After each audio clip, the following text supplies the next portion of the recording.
When my spouse delivered her ultimatum, she was certain it would force me to bend. She stood in the middle of the apartment, arms tightly crossed, her tone sharp as she said, "Asterisk, either you put this relationship first and stop burying yourself in your job, or I'm done." Asterisk. The words lingered between us. For a moment, I just looked at her, realizing this wasn't about my hours or my career at all. It was a test, another attempt to see how much of myself I would surrender to keep the peace. I had always been the one to soften my voice, to apologize first, to bend so we wouldn't break. But something shifted inside me that day. I finally saw how much of my own identity I'd been giving up to soothe someone who treated affection like a bargaining chip. I didn't yell. I didn't plead. I answered quietly, steady and unshaken. If leaving is what you want, I won't stand in your way. The silence that followed was thick, almost startling. Her expression faltered. She hadn't expected resistance.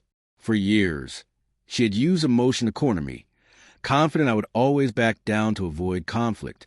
But this time, I wasn't willing to sacrifice myself just to keep our home from shaking. She packed a bag, waiting for me to rush after her. I didn't. I watched her go, and the weight of that decision settled in my chest like stone. Days slid into weeks. At first, the quiet of the house felt strange, almost too large. I questioned myself more times than I can count. But gradually, that quiet turned into something else, clarity. I slept deeper. I started calling friends I'd drifted from. I revisited passions I had abandoned. Slowly, I felt myself returning to me. One evening, she showed up without warning. The commanding confidence she once wore so effortlessly had faded.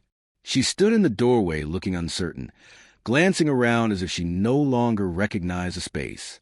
"I didn't think you'd actually let me walk away," she whispered. I met her eyes and said, calmly, "You gave me a choice. I chose peace." Tears slipped down her cheeks. She insisted I misunderstood, that she only wanted to feel important. But her explanation couldn't erase years of power struggles.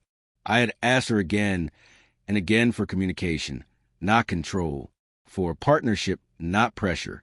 She had chosen to hold love hostage, and now she was facing the consequences.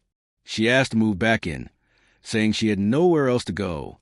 But by then, my path was already clear. "You can't return only when you regret what you decided," I said, my voice firm enough that she flinched. I had already filed for separation, not out of resentment, but because it was the only way to reclaim the parts of myself I had buried under constant compromise. People who once criticized me for letting her go eventually understood. They saw how steady I became, how calm my voice sounded, how much peace I carried. A kind of peace that came from finally choosing myself. I learned something crucial. Ultimatums aren't tools for healing. They're tools for control. Real love doesn't demand that you give up who you are to keep it alive. Real love grows from respect, truth, and shared effort.